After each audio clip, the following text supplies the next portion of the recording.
Namaskar to all the listeners. I am Amitendra Singh and today we will discuss formation and excretion of bilirubin along with determination of serum bilirubin.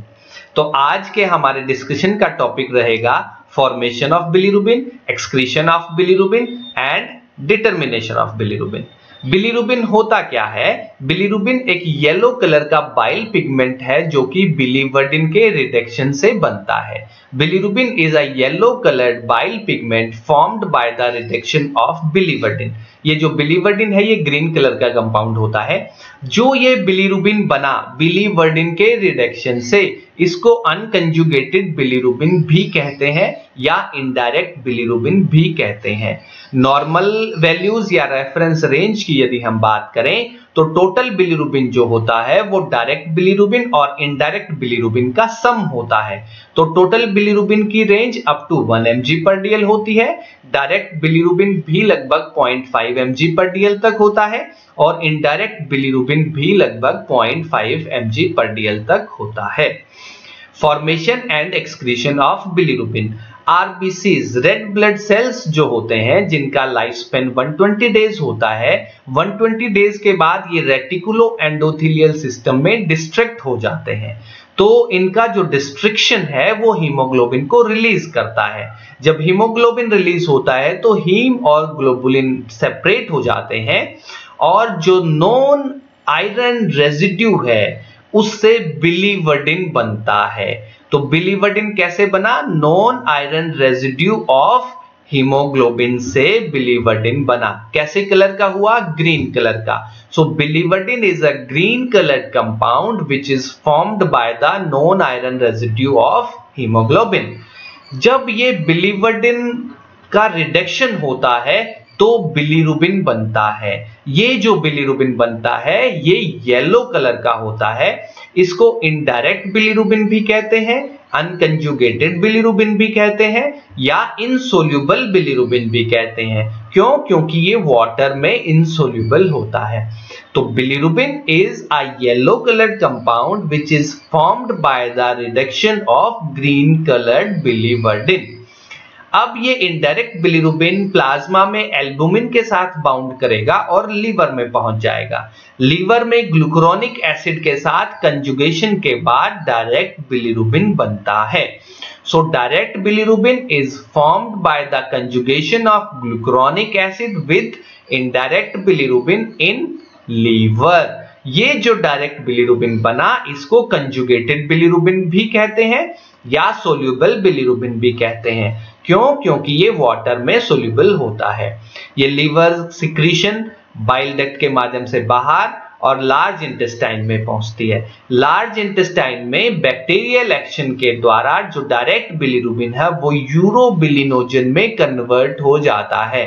So urobilinogen is a compound which is formed by the bacterial action on direct bilirubin in large intestine. Large intestine में bacterial action होता है direct bilirubin पर और urobilinogen बनता है। ये जो urobilinogen बना है इसका ज्यादातर हिस्सा स्टूल या फीकल मैटर के माध्यम से एक्सक्रीट कर दिया जाता है और जब ये एयर के कांटेक्ट में आता है तो ये यूरोबिलिन में कन्वर्ट हो जाता है। ऑक्सीडेशन हो जाता है इसका और ये यूरोबिलिन में कन्वर्ट हो जाता है। ये जो यूरोबिलिन है ये पिंकिश ब्राउन कलर का होता है। इसका कुछ हिस्सा पोर्टल सर्कुलेशन में रीअब्सॉर्ब हो जाता है और वापस से लीवर में पहुंच जाता है। कुछ हिस्सा किडनी के द्वारा फिल्टर कर दिया जाता है, यूरिन बनता है और जब हम यूरिन को एक्सक्रीट करेंगे वो जैसे ही एयर के कांटेक्ट में आएगा उसका ऑक्सीडेशन हो जाएगा और वो भी यूरोबिलिन में कन्वर्ट हो जाएगा। तो जो यूरिन का और स्टूल का कलर होता है pinkish brown, that is because of the presence of bile pigment urobilin. ये फॉर्मेशन एंड एक्सक्रीशन है बिलिरुबिन का। यदि हम स्टेप वाइज प्रोसेस की बात करें तो RBCs at the end of their life span are destroyed in reticulo endothelial system. Globulin is separated from hemoglobin and the porphyrin rings are opened.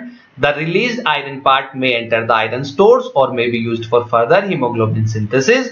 Green colored biliverdin is formed from the non-iron residue of hemoglobin. Yellow colored indirect bilirubin is formed from the reduction of biliverdin. This is called indirect bilirubin or water insoluble or unconjugated bilirubin. Indirect bilirubin circulates in plasma bound to albumin. It reaches in liver. Bilirubin is separated from albumin and is conjugated with glucuronic acid to form water soluble direct bilirubin. It is also called conjugated bilirubin or soluble bilirubin.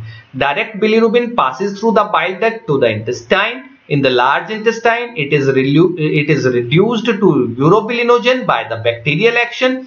A small portion of urobilinogen is absorbed into the portal circulation. Partially it is excreted by the kidneys and mostly excreted in the feces. It is oxidized to pinkish brown color urobilin by the air. तो ये पूरा procedure है formation और excretion of bilirubin का। अभी हम इसको estimate कैसे करेंगे? The method which is used for estimation of serum bilirubin is Malloy and Evelyn method. इसका प्रिंसिपल क्या है? It is based on the principle of Vandenberg reaction. क्या कहते हैं ये? कि जब बिलिरुबिन जो सैंपल में हमारे होता है वो डायोएजो रिएजेंट के साथ रिएक्ट करेगा तो पर्पल कलर का एजो बिलिरुबिन बनाएगा। ये जो एजो बिलिरुबिन बनेगा इसकी जो इंटेंसिटी होगी वो डायरेक्टली प्रोपोर्शनल होगी बिलिरुबिन के इन द सैंपल। जितना सैंपल में बिलिरुबिन ज्यादा उतनी ज्यादा इंटेंसिटी आएगी एजो बिलिरुबिन की। इसकी इंटेंसिटी को हम मेजर कर लेते हैं 540 नैनोमीटर्स पर। कौन सा फिल्टर होता है? ग्रीन फिल्टर होता है। मिथनॉल को हम यूज करेंगे रिएक्शन एक्सेलरेटर के तौर पर जब हमें टोटल बिलिरुबिन मेजर करना होगा। क्यों? क्योंकि इसमें डायरेक्ट और इनडायरेक्ट दोनों बिलिरुबिन सोल्यूबल होते हैं। दिस इज एन अल्कोहल और इसमें डायरेक्ट बिलिरुबिन भी सोल्यूबल है, इनडायरेक्ट बिलिरुबिन भी सोल्यूबल है। डिस्टिल वाटर हम यूज करेंगे जब हमें सिर्फ डायरेक्ट बिलिरुबिन मेजर करना होगा। क्यों? क्योंकि इनडायरेक्ट तो इसमें सोल्यूबल ही नहीं है, सोल्यूबल नहीं है तो वो नहीं आएगा। The difference between total bilirubin and direct bilirubin gives indirect bilirubin. तो यदि हमें इनडायरेक्ट निकालना होगा तो हम टोटल में से डायरेक्ट को माइनस कर देंगे तो इनडायरेक्ट की वैल्यू आ जाएगी। So this is the principle of determination of serum bilirubin। जो बिलिरुबिन होगा सैंपल में वो डायोएजो रिएजेंट के साथ रिएक्ट करेगा। मिथनॉल हम लेंगे टोटल बिलिरुबिन के केस में, डिस्टिल वाटर लेंगे हम डायरेक्ट बिलिरुबिन के केस में, NaOH लेंगे हम एल्कलाइन मीडियम प्रोवाइड करने के लिए और एजो बिलिरुबिन बनाएगा जिसका कलर कैसा होगा? पर्पल। और कितने नैनोमीटर पर मेजर करेंगे? 540 नैनोमीटर्स पर। ये नॉर्मल वैल्यूज हैं, रेफरेंस रेंज है। रिक्वायरमेंट कॉमन्स होती हैं, टेस्ट ट्यूब है, ग्रेजुएटेड पिपेट्स हैं, मेजरिंग सिलेंडर्स हैं, water bath, stop watch, photometer, centrifuge. ये रिएजेंट्स हैं diazo A, diazo B, diazo blank reagent, methanol reaction accelerator है या डिस्टिल वाटर है और फिर आर्टिफिशियल बिलिरुबिन स्टैंडर्ड। ये रिएजेंट 1, 3, 4 और 5 जो है वो रूम टेम्परेचर पर स्टेबल है 1 साल के लिए, जबकि रिएजेंट 2 जो है that is diazo B, we have to refrigerate it at 2 to 8 degrees Celsius in an amber colored bottle। इनको वर्किंग रिएजेंट्स कैसे बनाएंगे? डायाजो मिक्सचर हम बनाएंगे, डायाजो A लेंगे 5 ml और डायाजो B लेंगे 0.15 ml और ये 1 दिन के लिए स्टेबल होता है। तो जब भी हमें टेस्ट करना होगा, जिस भी दिन हमें टेस्ट करना होगा हमें फ्रेश वर्किंग रिएजेंट बनाना होगा। सैंपल क्या रहेगा? सीरम। प्रोसीजर क्या है? हम 4 टेस्ट ट्यूब लेंगे, वो क्लीन होंगी, ड्राई होंगी, स्टेराइल होंगी और हम उनको लेबल करेंगे TT means total test, TB total blank, DT direct test, DB direct blank. हम इनकी लेबलिंग कर लेंगे और फिर इनमें पिपेट करेंगे जैसा टेबल में बताया हुआ है। सबसे पहले चारों में डिस्टिल वाटर लेंगे 1.8 ml, फिर हम सीरम लेंगे चारों में 0.2 ml, डायाजो मिक्सचर डालेंगे टोटल टेस्ट में और डायरेक्ट टेस्ट में। टेस्ट में हम डायाजो मिक्सचर डालेंगे, ब्लैंक में हम ब्लैंक रिएजेंट डालेंगे, टोटल ब्लैंक में और डायरेक्ट ब्लैंक में। मिथनॉल हम डालेंगे टोटल टेस्ट और टोटल ब्लैंक में और डिस्टिल हम वाटर लेते हैं डायरेक्ट के केस में, तो डायरेक्ट टेस्ट में और डायरेक्ट ब्लैंक में हम डिस्टिल वाटर लेंगे। Mix thoroughly and keep in dark for 30 minutes. 30 minute के लिए डार्क में रखेंगे और ऑप्टिकल डेंसिटी मेजर करेंगे TT की अगेंस्ट TB और DT की अगेंस्ट DB। तो उसके बाद हम ओडी मेजर करेंगे आर्टिफिशियल बिलीरुबिन स्टैंडर्ड की कितने नैनोमीटर पर, 540 नैनोमीटर पर ग्रीन फिल्टर होता है। ये कैलकुलेशंस कैसे करेंगे, OD of total bilirubin is equal to OD of total test minus OD of total blank. OD of direct bilirubin is equal to OD of direct test minus OD of direct blank. तो यदि हमें total bilirubin निकालना हुआ तो OD of total bilirubin divide by OD of standard into concentration of standard, और concentration of standard कितना लिया था हमने, 10 mg पर dl, तो हमने 10 से मल्टीप्लाई कर दिया। इसी प्रकार से यदि हम डायरेक्ट बिलीरुबिन निकालेंगे तो OD of direct bilirubin divide by OD of standard into concentration of standard, और कंसंट्रेशन ऑफ स्टैंडर्ड कितना है 10, तो हमने 10 से मल्टीप्लाई कर दिया।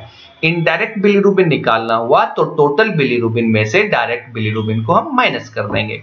सोर्सेज ऑफ एरर क्या क्या हो सकते हैं, हीमोलाइसिस इनहिबिट्स डायजो रिएक्शन, तो हीमोलाइज सैंपल नहीं होना चाहिए, और exposure to light decreases bilirubin in the sample, तो हमें सैंपल को लाइट से एक्सपोज नहीं करना है, अदरवाइज हमारी फॉल्स रीडिंग आएगी। ये पूरा प्रोसीजर है, डायग्रामेटिक रिप्रेजेंटेशन है पूरे प्रोसीजर का। सबसे पहले 4 टेस्ट ट्यूब लेंगे, उनको लेबल करेंगे और चारों में डिस्टिल वाटर डालेंगे 1.8 ml। दूसरे स्टेप में चारों में सीरम डालेंगे 0.2 ml। उसके बाद फ्रेश डाइयाजो मिक्सचर डालेंगे 0.5 ml टेस्ट में, देखो टोटल टेस्ट और डायरेक्ट टेस्ट, और ब्लैंक रिएजेंट डालेंगे ब्लैंक में, टोटल ब्लैंक और डायरेक्ट ब्लैंक। उसके बाद मिथेनॉल डालेंगे हम 2.5 ml टोटल में, टोटल टेस्ट में और टोटल ब्लैंक में, और वाटर डालेंगे डायरेक्ट में, डायरेक्ट टेस्ट में और डायरेक्ट ब्लैंक में। अच्छे से मिक्स करेंगे, डार्क में 30 मिनट तक के लिए रखेंगे और इंटेंसिटी मेजर करेंगे 540 नैनोमीटर पर। कौन सा फिल्टर होता है, ग्रीन फिल्टर, और फिर हम कैलकुलेट कर लेंगे। क्लिनिकल इंपॉर्टेंस क्या है बिलीरुबिन एस्टिमेशन का, टोटल बिलीरुबिन, डायरेक्ट बिलीरुबिन और इनडायरेक्ट बिलीरुबिन जो हम डिटेक्ट करते हैं वो जॉन्डिस के टाइप्स को डिटरमाइन करने के लिए हिपेटिक डिजीजेस के केस में हम डिटरमाइन करते हैं। इससे हमें प्री हिपेटिक, हिपेटिक और पोस्ट हिपेटिक जॉन्डिस में डिफरेंशिएशन भी हो जाता है। तो प्री हिपेटिक जॉन्डिस कौन सा होता है, आपका लीवर से पहले यदि कुछ ठीक से काम नहीं कर रहा है, जैसे आरबीसीज बहुत ज्यादा डिस्ट्रैक्ट हो रहे हैं, लीवर आपका ठीक काम कर रहा है, उससे पहले के फैक्टर्स। हिपेटिक जॉन्डिस मतलब लीवर में कुछ आपका ठीक काम नहीं कर रहा है, जैसे कि कंजुगेशन ठीक नहीं हो रहा है लीवर में, तो hepatic jaundice. Post hepatic jaundice liver के बाद का जो प्रोसेस है उसमें कुछ गड़बड़ हो गया है, जैसे ऑब्स्ट्रक्शन हो गया है कहीं पे, तो रिलीज नहीं कर पा रहा है लीवर, तो उसको पोस्ट हिपेटिक जॉन्डिस को ऑब्स्ट्रक्टिव जॉन्डिस भी बोलते हैं, और प्री हिपेटिक जॉन्डिस को हीमोलाइटिक जॉन्डिस भी हम बोलते हैं। तो इन तीनों के केस में आपका जो टोटल बिलीरुबिन है वो बढ़ जाएगा। डायरेक्ट बिलीरुबिन जो है प्री हिपेटिक के केस में नॉर्मल रहेगा, हिपेटिक और पोस्ट हिपेटिक में बढ़ जाएगा, और इनडायरेक्ट बिलीरुबिन प्री हिपेटिक के केस में बहुत ज्यादा बढ़ जाएगा, बल्कि हिपेटिक और पोस्ट हिपेटिक में भी थोड़ा सा बढ़ जाएगा। तो हमें यदि प्री हिपेटिक, हिपेटिक और पोस्ट हिपेटिक जॉन्डिस का पता लगाना हो, हिपेटिक डिजीजेस का पता लगाना हो, तो हम बिलीरुबिन की एस्टिमेशन करते हैं सीरम में। Thank you.